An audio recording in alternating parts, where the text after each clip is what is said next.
What price would you pay for your faith? What horrors would you endure? Mind, body, and soul, when that faith dares to challenge a king.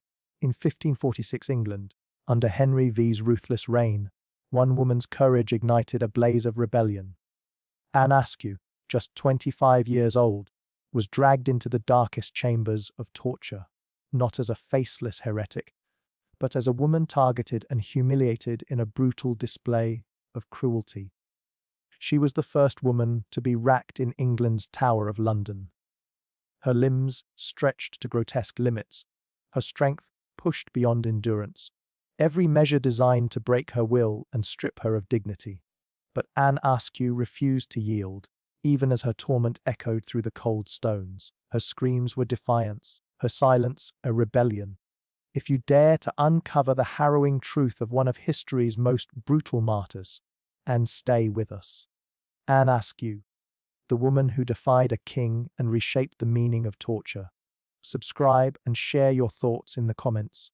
In the lush fields of Lincolnshire, Anne Askew was born into nobility in 1521, a world of privilege that could never cage her unyielding spirit. Educated beyond most women of her time, she devoured scripture, her mind igniting with radical Protestant fire. But fate twisted cruelly, forced into a loveless marriage to the devout Catholic Thomas Kyme. Anne birthed 2 children amid simmering religious clashes that tore her home apart. Anne's bold rejection of transubstantiation, the sacred mystery where bread becomes Christ's flesh, exploded like forbidden lightning. She demanded a divorce, a scandalous act for any woman, let alone a noble wife. Reclaiming her maiden name, she fled into London's shadows. Her faith wasn't just belief, it was open war against king, church, and husband, igniting enemies who hungered to silence her forever. What would you risk? Family?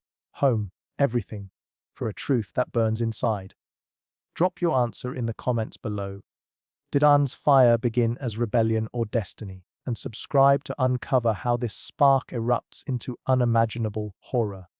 In the spring of 1546, as whispers of heresy spread like poison through the fog-choked alleys of London, Anne Askew stepped boldly into the lion's den, preaching her radical Protestant truths to gatherings of the faithful, her voice cutting through fear like a blade against Catholic dogma.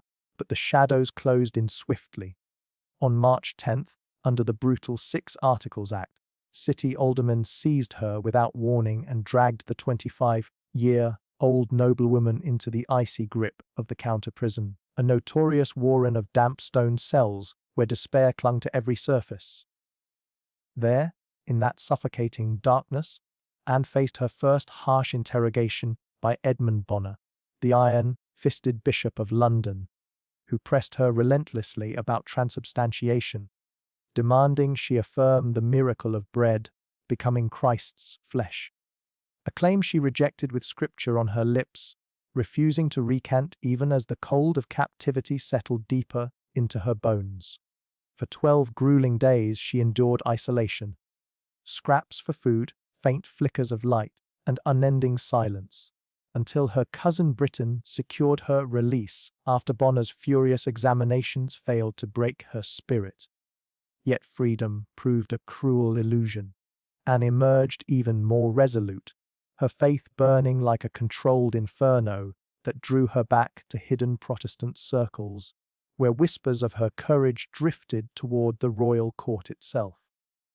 But the king's spies were everywhere, and by May her failed arrest crashed down like divine judgment.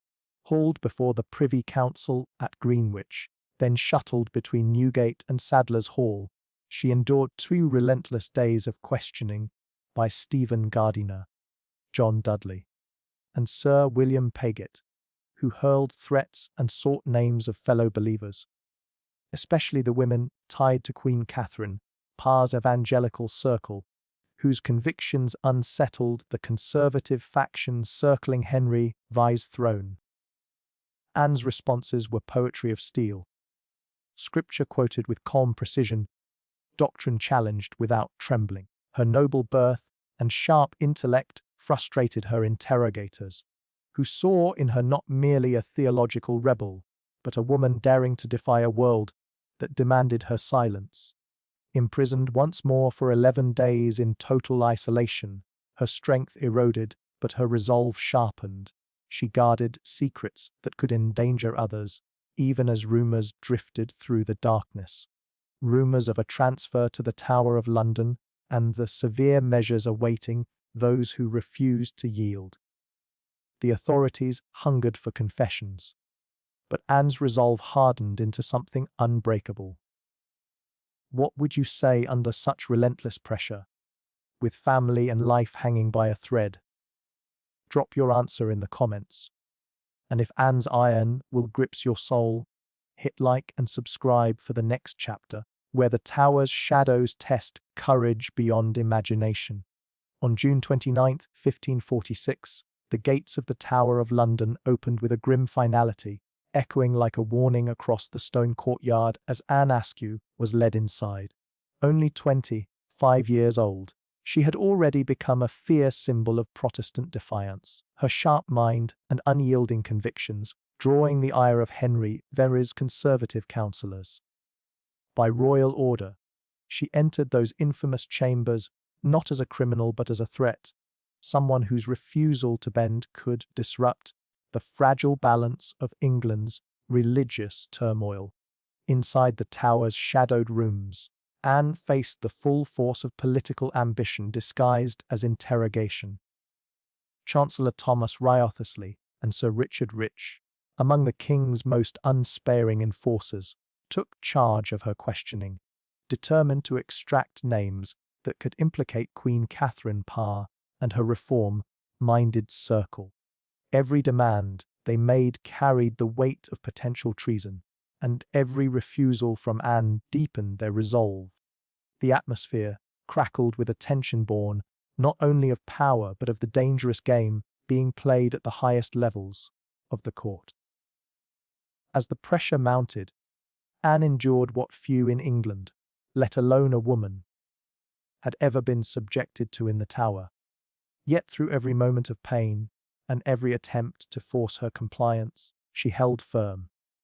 She guarded her beliefs and her allies with a strength that defied her captors' expectations. In the end, her resistance transformed her from a target of political maneuvering into a figure of enduring courage. Her steadfast silence echoing long after the chamber doors closed behind her. The rack was used repeatedly that morning, each turn of the device pushing Anne Askew's endurance further toward its limits. Fainting under the strain, she was revived only to face renewed pressure, her interrogators determined to shatter both her resolve and her silence. The chamber seemed to close in with each session, the cold stone walls absorbing the echoes of effort and command as the ordeal continued. On June 29, 1546, the gates of the Tower of London opened with a grim finality, echoing like a warning across the stone courtyard as Anne Askew was led inside.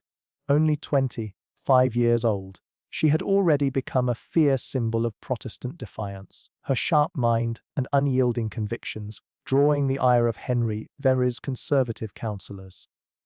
By royal order, she entered those infamous chambers not as a criminal but as a threat, someone whose refusal to bend could disrupt the fragile balance of England's religious turmoil.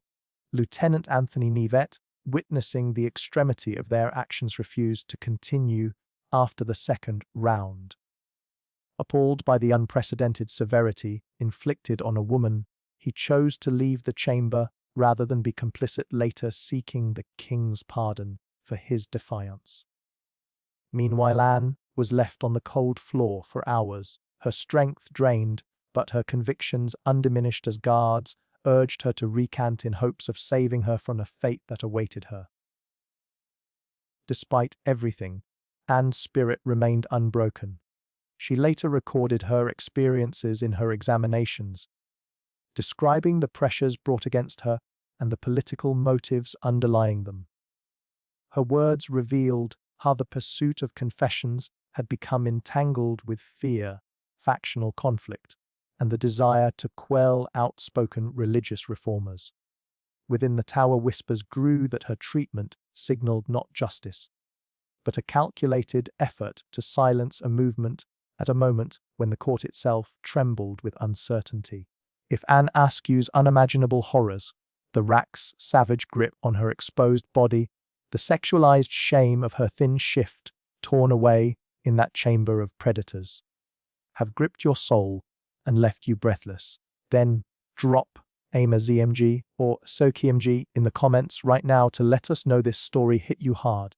Your reactions fuel the fire to bring you more untold tales of defiance and brutality from history's darkest corners. Tomorrow, we drop the complete remaining parts, and don't miss a single scream or secret. Hit that sub-ESIB button now, turn on notifications, and lock in so the next parts drop straight to you without a skip.